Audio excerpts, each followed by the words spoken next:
하나님의 말씀은 시편 42편 6절에서 11절 말씀입니다. 우리 한 목소리로 함께 읽겠습니다. 내 하나님이여, 내 영혼이 내 속에서 낙심이 되므로 내가 요단 땅과 헤르몬과 미살산에서 주를 기억하나이다. 주의 폭포 소리에 깊은 바다가 서로 부르며 주의 모든 파도와 물결이 나를 휩쓸었나이다. 낮에는 여호와께서 그의 인자심을 베푸시고 밤에는 그의 찬송이 내게 있어 생명의 하나님께 기도하리로다. 내 반석이신 하나님께 말하기를 어찌하여 나를 잊으셨나이까? 내가 어찌하여 원수의 압제로 말미암아 슬프게 다니나이까 하리로다. 내 뼈를 찌르는 칼같이 내 대적이 나를 비방하여 늘 내게 말하기를 내 하나님이 어디 있느냐 하도다. 내 영혼아, 내가 어찌하여 낙심하며 어찌하여 내 속에서 불안해하는가? 너는 하나님께 소망을 두라. 나는 그가 나타나 도우심으로 말미암아 내 하나님을 여전히 찬송하리로다. 아멘. 아멘.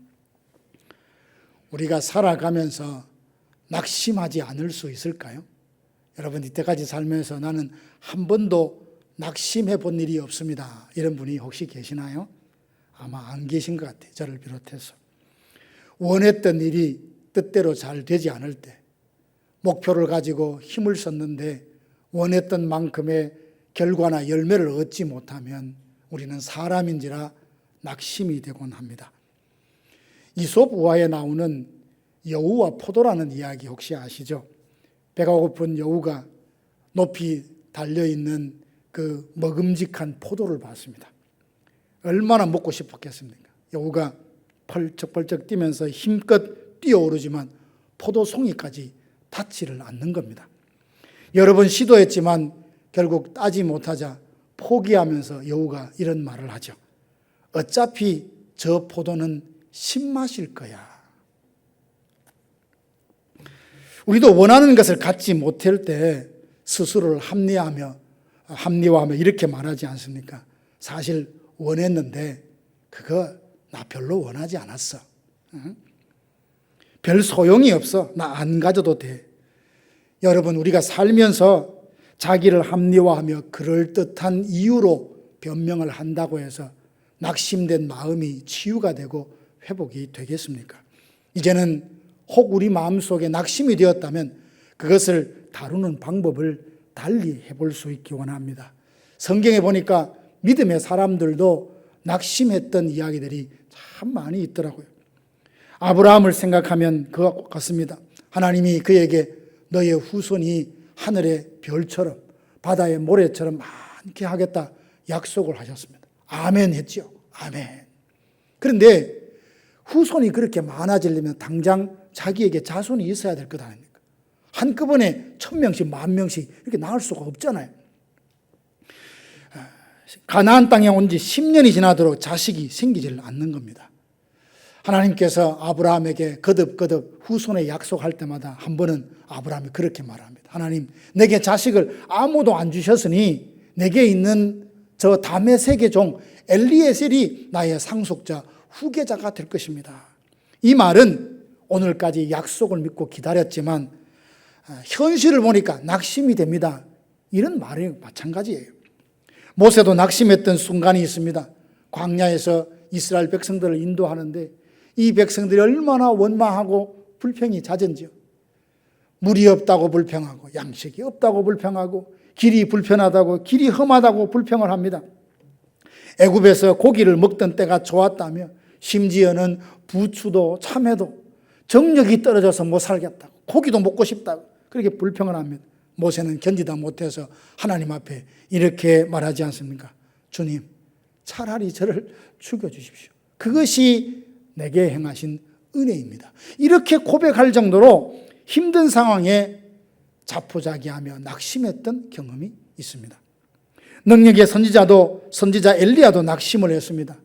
바알 선지자들과 그 갈멜산에서 모아놓고 불로 응답하시는 하나님, 여호와가 진짜 하나님인 것을 증명해 보였습니다. 그런데도 이스라엘은 달라지지 않았습니다. 왕후 이세벨이 기별을 하는데 내 선지자를 죽인 것처럼 너도 똑같이 죽도록 하겠다라고 협박을 하자 깊은 낙심에 빠지지 않습니까? 로뎀 나무 아래 앉아서 그렇게 말합니다. 하나님, 이제 넉넉하오니 내 생명을 취하십시오. 예레미야 선지자도 낙심할 때가 있었습니다.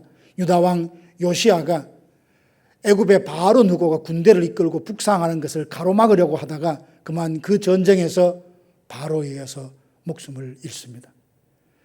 종교개혁을 단행했던 왕이 이방인에게 죽자 예레미야를 비롯해서 유다 모든 사람들이 크게 낙심하면서 이렇게 절망을 합니다.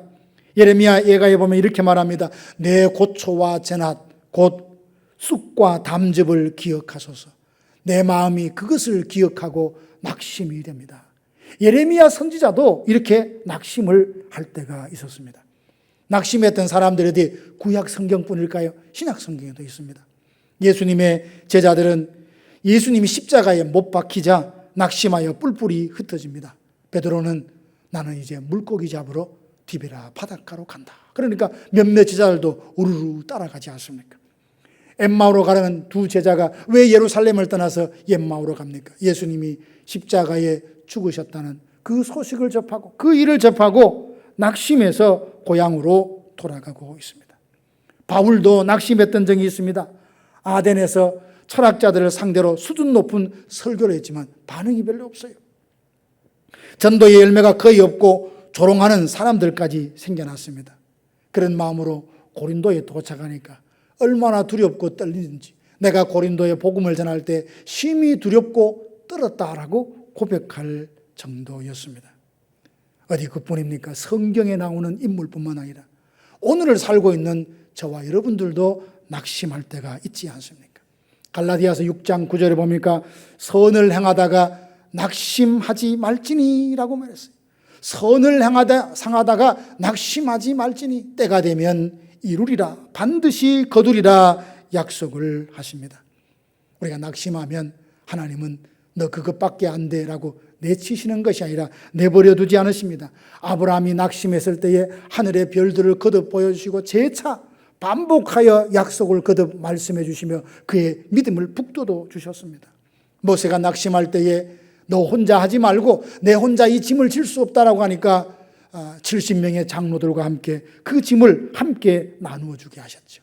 엘리야가 낙심을 하니까 떡과 고기를 주면서 힘을 내게 하셨습니다. 예레미야가 낙심할 때 여호와의 인자와 긍휼하심이 무궁하다는 사실을 깨닫게 해주셔서 그 예레미야로 하여금 낙심해서 일으켜 주시는 것을 봅니다. 제자들이 낙심할 때 예수님은 직접 디베라 바다까지 가셔서 그 새벽에 말씀하십니다. 요한의 아들 시몬아 네가 나를 사랑하느냐?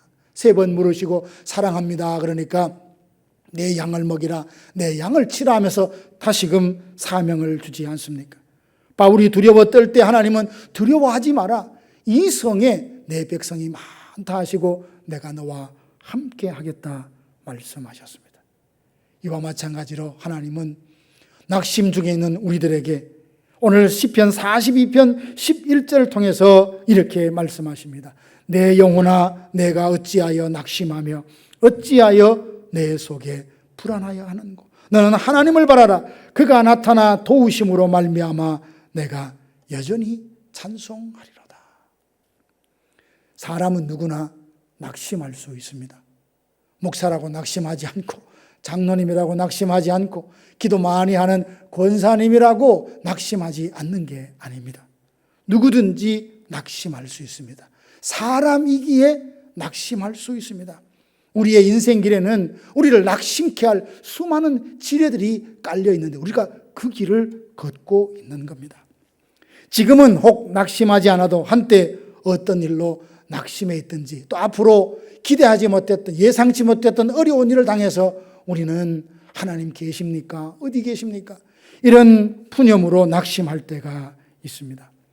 모든 일이 다 형통합니다. 아무 문제 없습니다. 그렇게 말로 인사하지만 때로 어떤 삶의 영역에는 생각만 해도 낙심이 되는 영역이 혹 없습니까? 교우 관계가 원만합니다. 비즈니스도 별 어려움 없이 잘 굴러갑니다. 몸도 건강합니다. 그런데 가족들, 형제들 간의 갈등 때문에 늘 마음이 힘들고 낙심할 때가 있고, 다른 것은 다 좋은데 어느 자녀를 생각하면 늘 마음에 걸림이 되어서 미안한 마음으로 낙심이 되는 경우들도 있습니다. 어떤 분들은 비즈니스로 인해, 어떤 분들은 건강으로 인해, 어떤 분들은 경제적인 문제로 낙심할 수 있습니다. 내가 하나님을 잘 섬겼는데 직장에서 파이어 돼가지고 참 하나님께서 왜 이런 일을 허용하신지 모르겠다 낙심하며 절망하는 사람들도 봤습니다.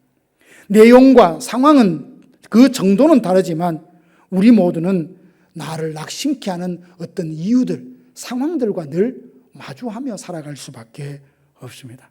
혹시 지금 여러분의 마음이 어떤 일로, 어떤 영역의 일은 여러분의 마음속에 자꾸 낙심케 하는 일이 있습니까? 그렇다면 별일 아니야 라고 자꾸만 덮으려고만 하지 말고 이걸 하나님 앞에 내어놓고 해결 안 받고 낙심해서 희망으로 여러분 거듭나는 이런 은혜가 있기를 주님의 이름으로 축원합니다.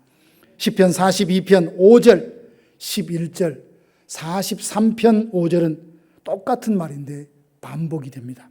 시인이 스스로를 향하여 그렇게 다독이는 것 같아요. 내 영혼아, 어찌해서 불안해하느냐? 어찌해서 낙심하느냐? 하나님이 너를 도우실 텐데 그 하나님께 소망을 두고 낙심해서 일어나라. 이렇게 스스로를 다독이는 것을 보게 됩니다. 사랑하는 성도 여러분, 혹시 어떤 이유로 나로 낙심케 한다면 왜 낙심하게 되는지 생각해보고 그곳에서 벗어나 희망과 기대감을 갖고 사는 성도들이 되시기를 바랍니다. 그러면 무엇 때문에 우리 성도들이 낙심하게 되는지 몇 가지 이유를 한번 살펴보겠습니다. 42편 1절 2절 말씀에 보면 하나님이여 사슴이 시냇물을 찾기에 갈급함같이 내 영혼이 주를 찾기에 갈급하나이다. 내 영혼이 하나님 곧 살아계시는 하나님을 갈망하나니 내가 어느 때에 나아가서 하나님의 얼굴을 배울까. 시인의 심정은 이런 거예요. 사슴이 시냇물을 찾기에 막 갈급해하는 것처럼 하나님을 찾습니다. 그리고 살아계시는 하나님을 갈망하는데 그 하나님이 어디 계시는지 알 길이 없어요. 하나님의 부재하심과 내 기도, 내 부르짖음에 침묵하신다고 느껴지면서 그 마음에 낙심이 된 겁니다. 사슴이 시냇물을 찾는 이 이미지는 생사가 달린 절박함으로 극적으로 묘사하고 있는 표현이라고 봅니다. 시인은 지금 하나님을 만나지 않으면 죽을 것 같다는 느낌으로 온 몸과 마음을 다해 주님을 찾고 있어요. 그런데 하나님을 뵐 수 없자 하나님이 계시지 않는 것 같은 마음이 들면서 그만 낙심이 되는 겁니다.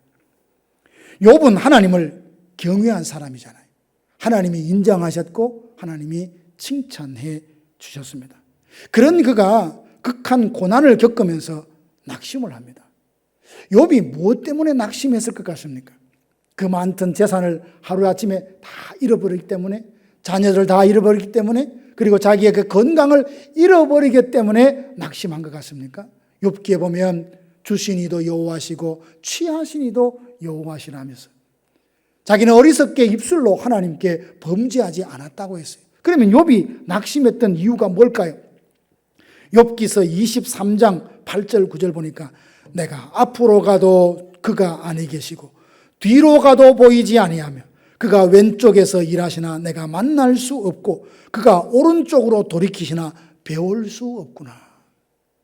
욥기서 30장 20절 보니까 내가 부르짖으나 주께서 대답하지 아니하시며 내가 서 있으나 주께서 나를 돌아보지 아니하시나이다. 욥이 낙심했던 이유는 재산을 잃었기 때문이 아니라 하나님을 만날 수 없다는 거예요. 그의 삶 속에서 하나님이 부재하신 것 같고 나의 부르짖음에 응답하지 않으시고 침묵으로 대하시는 그 하나님으로 인하여서 그는 낙심하고 있는 겁니다.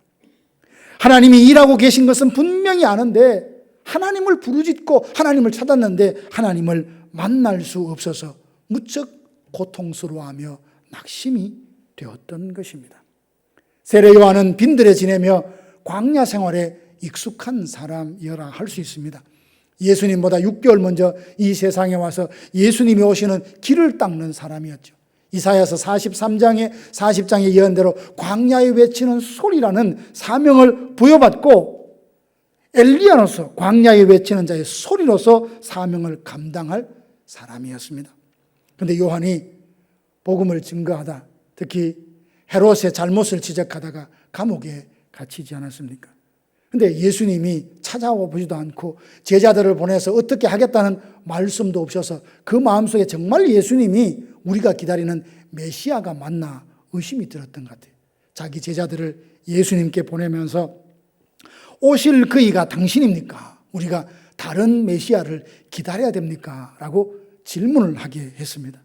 요한이 이렇게 묻는 것은 감옥에 갇히자 예수님이 약속된 그 메시아가 맞는지 의심이 일어났기 때문이기도 하지만 예수님이 로마를 심판하시고 이스라엘을 구원해 주시는 것도 아니요 자신이 감옥에서 풀려나게 해주지도 않았으니 낙심이 되었던 그 마음도 있었을 것입니다. 여러분, 하나님을 가장 필요로 할 때 간절히 주님을 찾았는데 나의 부르짐을 듣지도 않으시고 침묵하시는 것 같을 때 누구든지 낙심하지 않겠습니까? 내 감정이 아닌 성경이 뭐라고 하시는지 한번 귀 기울여 들어보시기 바랍니다. 성경은 결코 하나님이 우리를 홀로 버려두지 않으신다 하셨습니다. 심지어 사람이 되셔서 이 땅에 오시고 이제 십자가에 죽으시고 부활하고 승천하여서 제자들 곁을 떠나시면서 예수님 뭐라 하셨습니까? 내가 떠나면 보혜사 성령께서 하나님께서 보내주셔서 너희들을 고아처럼 버려두지 않겠다고 말씀하지 않으셨습니까? 때로 우리가 하나님이 없는 것처럼 하나님이 내 부르짖음에 침묵하는 것처럼 우리가 느껴질 수 있지만 그것은 다분히 하나님에 대한 오해입니다. 우리의 믿음을 연장시키려 할 때 잠시 숨어 계시는 것 같을 때가 있고 침묵하시는 것 같지만 하나님은 결코 우리를 외면하지 않으십니다. 결코 우리를 떠나지 않으십니다. 나의 부르짖음에 곧장 내가 원하는 방식과 내용대로 척척 해주지 않으신다고 해서 내 부르짖음을 간과하고 무시하는 것 또한 아닙니다. 기억하십시오.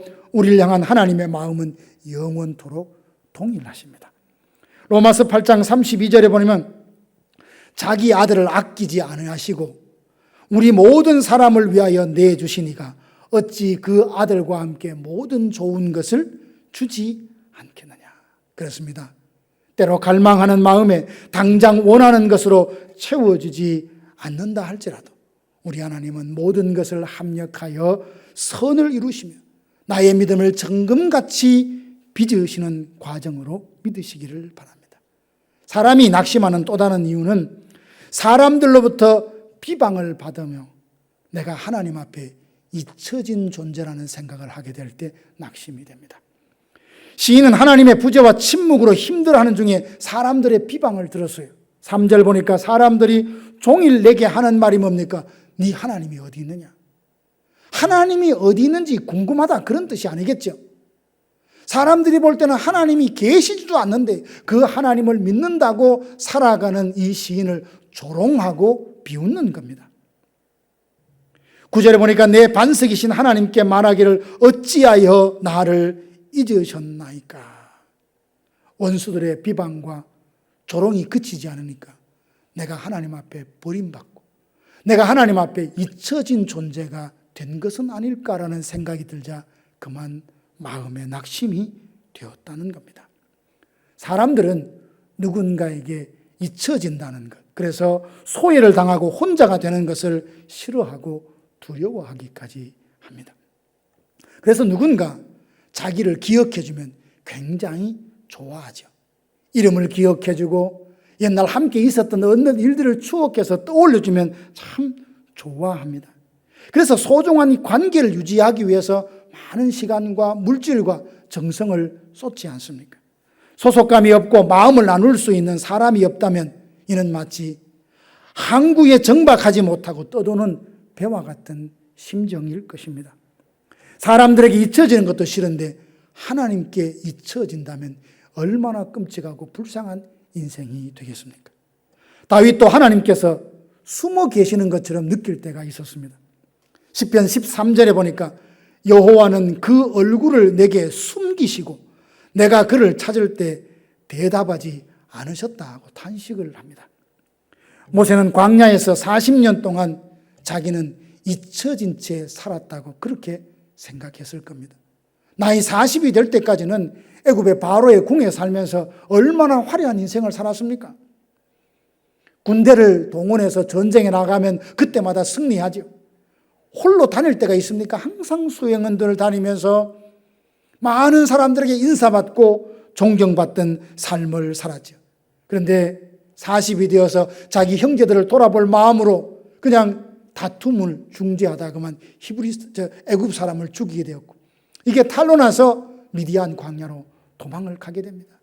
40년 동안 광야에 지내면서 모세의 생각이 무엇일까요? 나는 내 백성에게서 잊혀진 존재.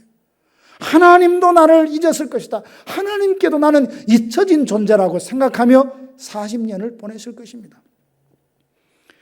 인생의 3분의 1을 광야에서 잊혀진 채 살고 있다고 생각하면 낙심하지 않을 사람이 누가 있겠습니까?